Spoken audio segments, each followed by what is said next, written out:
Well, good morning. Hope you're doing well today. Looking forward to a great day in the Lord.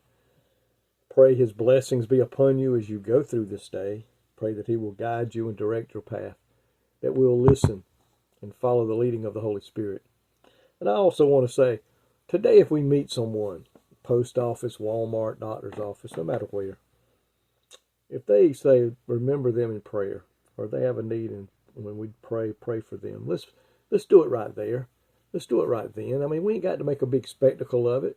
We can do it, over in the corner, right where we're sitting in the chairs, and just pray softly. But if we, most times, and I know I'm speaking from experience, if we say, I'll pray for you, we get busy and forget. And so I think the best thing we can do is pray for that individual right then and there and let them know that we love them. I want to look in Proverbs chapter 17, verse 13 today, and verse 15. It says, whoso rewardeth evil for good, evil shall not depart from his house. And he that justifies the wicked, and he that condemneth the just, even they both are an abomination to the Lord. In this day and time in which we live, we're seeing more and more of this take place. We're seeing those that are doing good, the preachers that are preaching the truth in pulpits today. Sunday school teachers that are teaching the truth found in God's Word today. Evangelists that are leading revivals. People that are preaching or teaching the gospel of Jesus Christ, saying that what is a sin is still a sin. And people are, they're rewarding evil for that. They're calling us names such as, we don't have a caring heart. We don't have love in our heart. We're not concerned about individuals. Folks, that's why we're preaching the gospel and teaching the gospel. We are concerned about those that are lost. The Bible says those that are lost will spend eternity separated from God. And I don't want that for anybody. And I pray today you don't either. And so we need to be about our business. But we know this world today calls us evil and hard-hearted, cold-hearted, no love because of that. And it says, when they rewardeth evil for good, evil shall not depart from his house.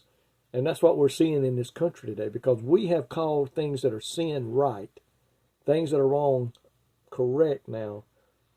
We're seeing evil being all over our country today. It's because of what our government, our world, our people are doing in this country, calling good evil, evil good. You can't do that. It's going to cost us. God's going to make us pay for that.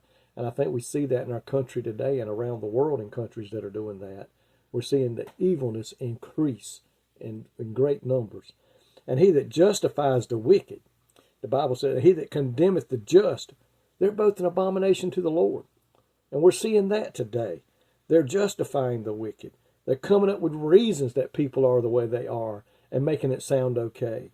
But yet they're condemning the just, the people that are walking the correct way, people that are obeying the laws, people that are doing the right things. They call us evil and they condemn us.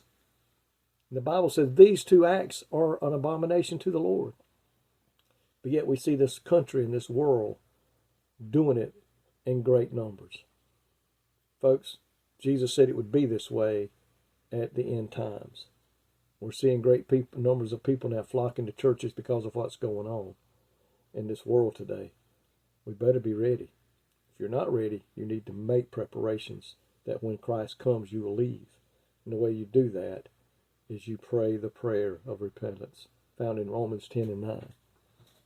Today, my friends, if it's wrong, if it's been a sin in this Bible since it was written, it's still a sin today. It is still a sin. We're not doing this, preaching the gospel with a cold. We're preaching the gospel because we love people.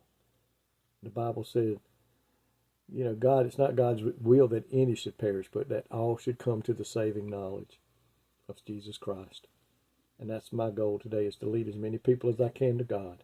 And I pray today it's yours too.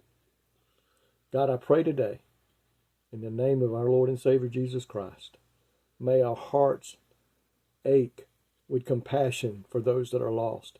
May our hearts yearn to see them come to know you as Lord and Savior. May we be found working in the fields that are harvest ready. God, bless us today and guide and direct us in the way you would have us to go in these days in which we live.